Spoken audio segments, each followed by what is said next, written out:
अल्लाह ताला ने इरादा किया कि वो ज़मीन पर अपना नायब मुकर्रर करे। इस मकसद के लिए अल्लाह ने मिट्टी से हज़रत आदम अलैहिस्सलाम को पैदा फरमाया।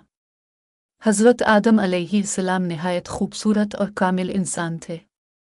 अल्लाह ताला ने हज़रत आदम अलैहिस्सलाम को इल्म अता फरमाया और तमाम चीज़ों के नाम सिखाए।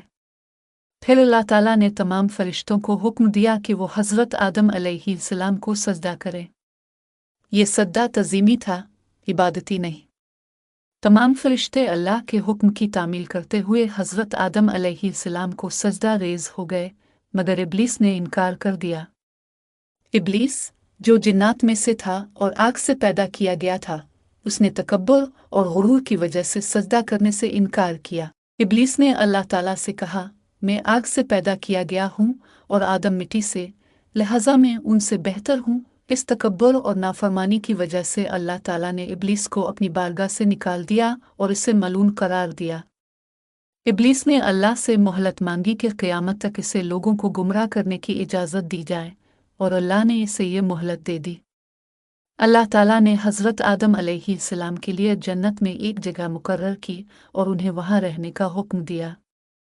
जन्नत में हज़रत आदम अलैहिस्सलाम तन्हा थे, लिहाजा अल्लाह ताला ने उनकी पसली से हज़रत हव्वा अलैहिस्सलाम को पैदा फरमाया ताकि वो उनका साथ दे सकी। दोनों को जन्नत में रहने की इजाज़त दी गई, मगर उन्हें एक ख़ास दरख्त के फल खाने से मना फरमाया गया।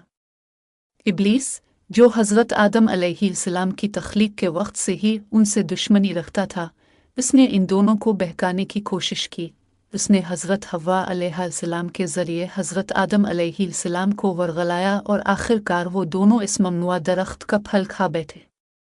इसकी वजह से अल्लाह ताला ने उन्हें जन्नत से ज़मीन पर भेज दिया और फरमाया कि अब तुम्हें यहाँ मेहनत और मशक्क़त से ज़िंदगी गुजारनी होगी। अल्लाह ताला ने हज़रत आदम अलैहिस्सलाम को हिदायत दी कि वो अपने और अपनी नस्ल के लिए सही रास्ता इख्तियार करें और अल्लाह की फरमाबरदारी करें। हज़रत आदम अलैहिस्सलाम ने अल्लाह पाक के आखिरी नबी सल्लल्लाहु अलैहि वसल्लम के नूर के सदक़े अल्लाह पाक से तौबा की। अल्लाह ताला ने इनकी तौबा कबूल फरमाई और उन पर अपनी रहमत नाजिल फरमाई। हज़रत आदम अलैहिस्सलाम और हज़रत हव्वा अलैहिस्सलाम ने अपनी ज़िंदगी ज़मीन पर गुजारी और अपनी नस्ल को दीन और अखलाक की तालीम दी। यह क़स्सा हमें अल्लाह पाक की इताअत, तकब्बुर के नुकसान और तौबा व इस्तिग़फ़ार की अहमियत की तालीम देता है। इसी तरह के कुरानी क़स्से सुनने के लिए हमारा चैनल क़िस्सा-ए कुरान सब्सक्राइब करें और बेल आइकन पर क्लिक करें ताकि नई आने वाली वीडियोज़ का नोटिफिकेशन आपको मिलता रहे।